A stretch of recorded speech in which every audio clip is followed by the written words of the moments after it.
Nitish election के बाद मुख्यमंत्री नहीं रहेंगे, इसलिए मुख्यमंत्री के चेहरे को लेकर कोई स्पष्टता नहीं है। हम हमेशा इस बात को लेकर स्पष्ट थे कि मुख्यमंत्री का चेहरा कौन होने वाला है। हमारे पास रोजगार के लिए एक योजना है, हमारे पास किसानों के लिए एक योजना है, हमारे पास मजदूरों के लिए एक योजना है, हमारे पास महिलाओं के लिए एक योजना है। क्या उन्होंने रोजगार पैदा किया है? नहीं। उन्होंने जो किया है वह यह है कि उन्होंने इलेक्शन से लगभग 2-3 हफ्ते या 4 हफ्ते पहले 10,000 रुपये ट्रांसफ़र किए हैं। कांग्रेस से एक उप मुख्यमंत्री होंगे। दलित और मुस्लिम दोनों समुदायों से निश्चित रूप से प्रतिनिधित्व होगा। महिलाओं ने बड़े पैमाने पर नीतीश की वजह से वोट दिया है और मुझे लगता है कि ये इलेक्शन वहीं जाएगा जहां महिलाएं जाएंगी। कांग्रेस ने गठबंधन को एक साथ रखने में बहुत सकारात्मक भूमिका निभाई। युवा विशेष रूप से हालात से नाखुश हैं और वे मुखर हैं, वे आक्रामक हैं, वे बदलाव चाहते हैं। खैर, हमारे लिए समय निकालने के लिए आपका बहुत बहुत धन्यवाद। ये एक व्यस्त इलेक्शन है, लेकिन एक बहुत ही महत्वपूर्ण इलेक्शन है इस मायने में कि परिणाम का एक बड़ा प्रभाव पड़ेगा। मुख्यमंत्रियों की घोषणा करने में इतना समय क्यों लगा? क्या कांग्रेस हिचकिचा रही थी? तो ऐसा नहीं था कि हमने इतना समय लिया। हम इस बारे में हमेशा से स्पष्ट थे कि मुख्यमंत्री का चेहरा कौन होने वाला है। समय लगभग मध्य अप्रैल में पहले इंडिया गठबंधन के औपचारिक मीटिंग में तय किया गया था। यह अप्रैल के मध्य के आसपास था। तो यह तय किया गया था कि एक बार जब सीट बंटवारा और घोषणा पत्र मोटे तौर पर तैयार हो जाएगा तो हम मुख्यमंत्री के चेहरे की घोषणा करेंगे। और जब वह तैयार हो गया तो हमने इसकी घोषणा कर दी। ये दरअसल हमें लगता है कि हम बिल्कुल समय पर हैं। मुझे लगता है कि हमारे पास इलेक्शन के लगभग 2-3 हफ्ते बचे हैं और हम बस ये बात रखना चाहते हैं कि हमारे पास बिहार के लिए एक रोड मैप, बिहार के लिए एक एजेंडा दोनों हैं और वह टीम है जो उस रोड मैप या विज़न या बिहार के लिए एजेंडे को लागू करेगा। और हम ये एक ऐसे समय पर करना चाहते थे जब ये स्पष्ट था कि दूसरी तरफ स्पष्टता नहीं थी। उनके पास अपने चेहरे को लेकर स्पष्टता नहीं है। अमित शाह कहते हैं कि नीतीश इलेक्शन तक मुख्यमंत्री रहेंगे, उसके बाद हम देखेंगे बहुत गहरे अर्थ वाले शब्द हैं और हर कोई समझता है कि इसका क्या मतलब है। मूल रूप से इसका मतलब है कि नीतीश चुनावों के बाद मुख्यमंत्री नहीं रहेंगे, इसलिए मुख्यमंत्री के चेहरे पर कोई स्पष्टता नहीं है। दूसरी बात जो हम रखना चाहते थे, और यह कुछ ऐसा है जिस पर हम जोर देना चाहते हैं, वह यह है कि हमारे पास बिहार में प्रमुख क्षेत्रों, प्रमुख वर्गों के लिए एक विशिष्ट एजेंडा या योजना है।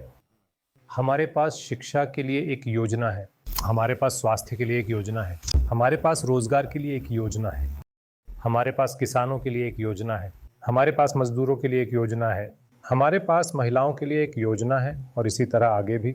अगर आप दूसरी तरफ देखें तो वे ज़्यादातर जंगल राज की ही बात करते हैं। अब जो पिछले 11 सालों से ज़्यादातर केंद्र और बिहार दोनों जगह सत्ता में रहे हैं, उन्हें तो इस बारे में बात करनी चाहिए कि उन्होंने इन महत्वपूर्ण क्षेत्रों में बिहार की जनता के लिए क्या किया है। उन्होंने शिक्षा में सुधार के लिए क्या किया है? लगभग कुछ भी नहीं। उन्होंने अपनी स्वास्थ्य व्यवस्था को बेहतर बनाने के लिए क्या किया है? लगभग कुछ भी नहीं। क्या उन्होंने रोजगार पैदा किया है?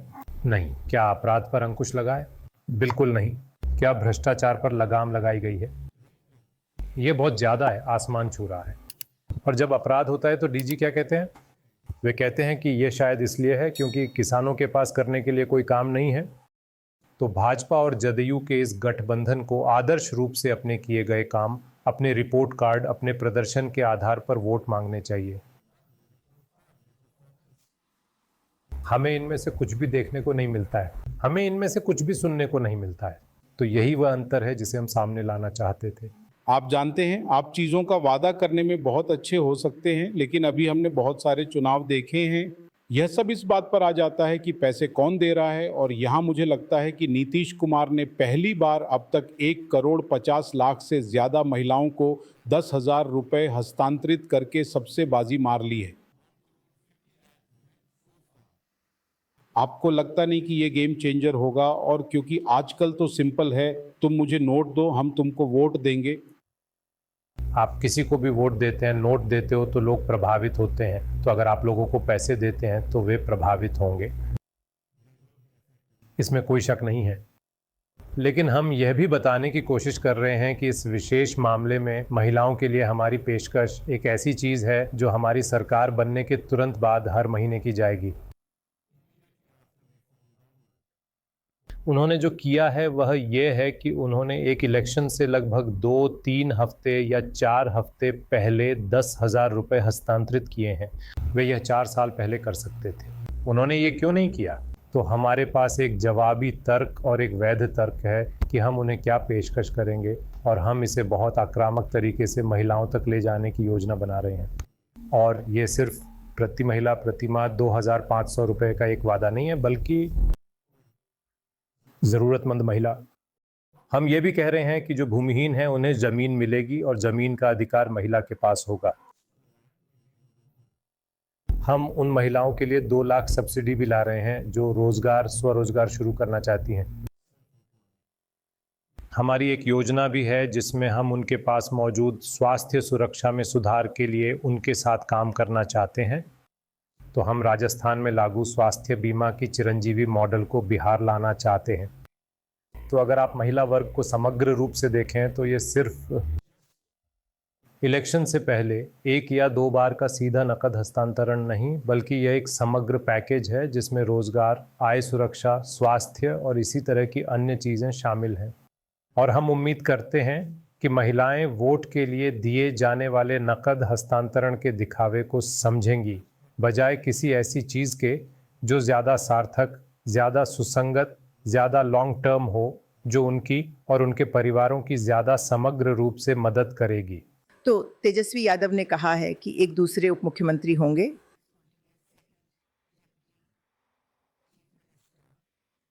ये मानते हुए कि पार्टी आपका गठबंधन सत्ता में आता है, तो ये क्या वो कांग्रेस से होगा? क्या वो कन्हैया कुमार होंगे? बिहार में कांग्रेस का चेहरा कौन है? या बीजेपी की तरह यहाँ कोई असली चेहरा नहीं है? तो कांग्रेस से एक उप मुख्यमंत्री होंगे। वह कौन होगा हम सरकार बनाने के बाद, चुनाव के बाद तय करेंगे। लेकिन हमारे लिए ज़्यादा ज़रूरी ये है कि हम इसे विन करें इलेक्शन, और हम अपने एजेंडे पर लोगों का विश्वास हासिल करके इसे विन करें। मुझे लगता है कि अंत में एक टीम और एक रोड मैप का साथ आना बेहतर काम करता है, और हम यही करने की कोशिश कर रहे हैं। और मुझे लगता है कि दूसरी तरफ यही नहीं कर पाई है। वह क्या था? उनके सवाल को ही आगे बढ़ाते हुए उप मुख्यमंत्री की घोषणा किस तर्क और प्रक्रिया के तहत की गई थी? ये सभी के लिए एक तरह का सरप्राइज था। तो मोटे तौर पर यह स्पष्टता थी कि हमारे 1 से ज़्यादा मुख्यमंत्री होंगे, हमारे कम से कम 3 से 4 होंगे।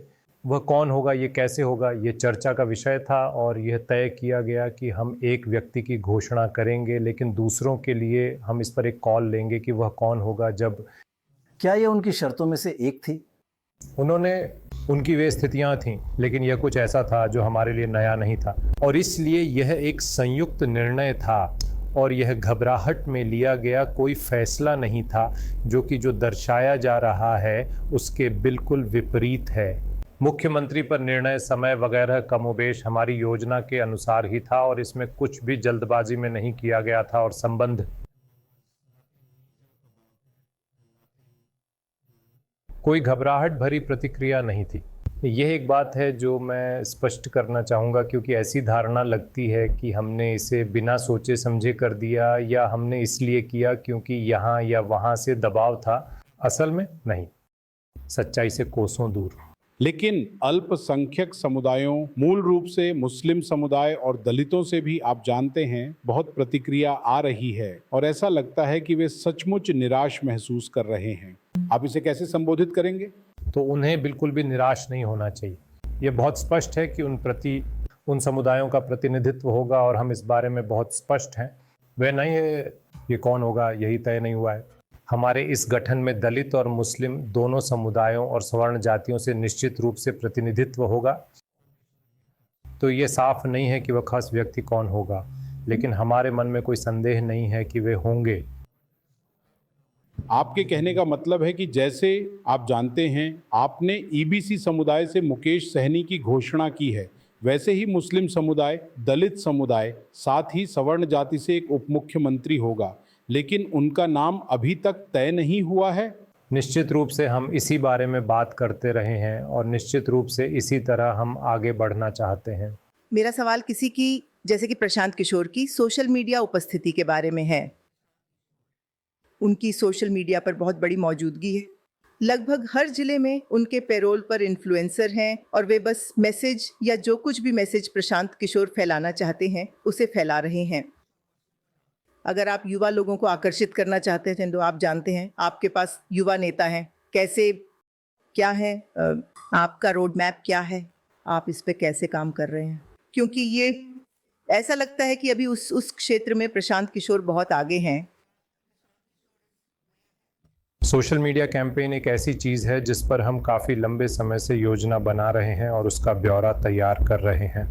बिहार में हमारा दृष्टिकोण, मैं विशेष रूप से बिहार में कांग्रेस के सोशल मीडिया के प्रति दृष्टिकोण के बारे में बात कर सकता हूं, यह है कि हम इस बार अपने सोशल मीडिया और डिजिटल आउटरीच को और ज़्यादा कस्टमाइज्ड बनाने की कोशिश कर रहे हैं। तो हो सकता है कि ये पर उतना दिखाई ना दे ऊपरी तौर पर, लेकिन उदाहरण के लिए अगर प्रणॉय है, एक 60 साल का आदमी है जो एक पेशेवर है, जिसकी कुछ पसंद और नापसंद और चाहतें और ज़रूरतें हैं, तो हम अपने को अनुकूलित करने की कोशिश कर रहे हैं, उस तक अपनी पहुंच को उसके अनुरूप बनाना जो वह खोज रहा है, और इसी तरह दूसरों के साथ भी। तो सोशल मीडिया को लेकर ये हमारा दृष्टिकोण रहा है। 60 साल? मैं उतना बूढ़ा नहीं हूं, आप जानते हैं। हाँ, तो मैं बस एक मोटा मोटा आंकड़ा लेना चाहता था। मुझे लगता है कि आपकी सबसे बड़ी कमजोरी की गलती महिलाओं का वोट है, और विभिन्न कारणों से बिहार में महिलाओं का मतदान पुरुषों से कहीं ज़्यादा है, और फिर वे उसके ऊपर 10,000 और डालते हैं और वह हाथ में नकदी होती है। यह आपकी सबसे बड़ी चुनौती है ना? महिलाओं के वोट को कम से कम दोनों के बीच बराबर करना। यह निश्चित रूप से एक चुनौती है, इसमें कोई शक नहीं है, खासकर नकद हस्तांतरण के साथ। और ऐतिहासिक रूप से भी बिहार में महिलाओं ने बड़े पैमाने पर नीतीश की वजह से वोट दिया है। जहां नीतीश हुआ करते थे, महिलाएं उस गठन की ओर ज़्यादा वोट करती थीं, और ये एक ऐसी बात है जिससे हम पूरी तरह अवगत हैं, और हम हमारे पास बचे हुए समय में जितनी हो सके उतनी कड़ी मेहनत और समझदारी से काम करने की कोशिश कर रहे हैं। लेकिन आप बिल्कुल सही कह रहे हैं, ये एक रणनीतिक प्राथमिकता है। मुझे लगता है कि ये इलेक्शन वहीं जाएगा जहां महिलाएं जाएंगी। कृष्णा, एक आम धारणा है कि भाजपा स्पीकर 1, लेकिन भाजपा के विपरीत क्या आपको नहीं लगता कि आपकी कांग्रेस अभी भी एक सिरदर्द है जहां तक सहयोगियों का सवाल है?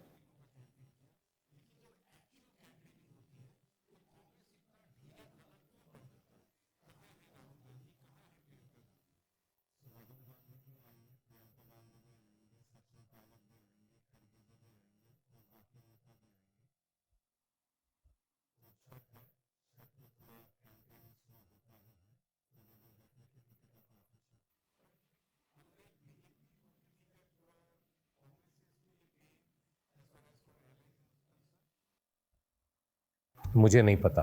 मुझे लगता है कि इसका सही जवाब नीतीश कुमार बेहतर बता सकेंगे कि भाजपा अपने सहयोगियों के लिए कितनी बड़ी मुसीबत है। मुझे लगता है कि आपको जवाब वास्तव में बिल्कुल विपरीत मिलेगा। हम शायद ज़्यादा सक्रिय हैं। वास्तव में अगर आप इस बार सहयोगियों से बात करेंगे तो आप देखेंगे कि कांग्रेस ने आखिरी पल तक गठबंधन को एक साथ रखने में बहुत सकारात्मक भूमिका निभाई। हाँ, सीट बंटवारे को लेकर हमारे बीच मतभेद थे, जो हर राज्य, हर इलेक्शन में हर गठबंधन के साथ होता है। ये महागठबंधन या कांग्रेस के लिए कोई नई या अनोखी बात नहीं है। लेकिन अगर आप जानकार लोगों से बात करेंगे तो आप पाएंगे कि खासकर बिहार में कांग्रेस निश्चित रूप से उन जोड़ने वाली कड़ियों में से एक थी जो गठबंधन को एक साथ जोड़े हुए थी। और मुझे नहीं लगता कि नीतीश, अगर वे अपनी बात बहुत स्पष्ट रूप से रख पाते, तो भाजपा के बारे में यही बात कहते। अंत में बस आपका युवा कांग्रेस वगैरह के साथ काम करने का युवाओं के साथ एक इतिहास रहा है। क्या बिहार में युवाओं को लक्षित करना यहाँ एक प्रमुख रणनीति है? और वे किस बात पे प्रतिक्रिया देते हैं? तो बिल्कुल, मुझे लगता है कि भारत एक ऐसा देश है जिसका जनसांख्यिकीय प्रोफाइल बहुत युवा है, और चाहे वह बिहार हो या कोई और राज्य, हम युवाओं और उनकी भावनाओं को नज़रअंदाज करके चुनाव विन नहीं कर सकते। बिहार में हम ये पाते हैं कि युवा मौजूदा हालात से विशेष रूप से नाखुश हैं और वे मुखर हैं, वे आक्रामक हैं, वे बदलाव चाहते हैं। और मुझे लगता है कि हमने यही करने की कोशिश की है। हमने एक ऐसा रोड मैप पेश करने की कोशिश की है जो हमें लगता है कि मोटे तौर पर करने योग्य है, और साथ ही उन्हें नए युवा चेहरों के साथ एक युवा टीम दिया है जो उस एजेंडे पर काम कर पाएंगे जो युवा चाहते हैं, और ऐसे लोगों चेहरों के साथ जिनसे वे बेहतर ढंग से जुड़ सकते हैं।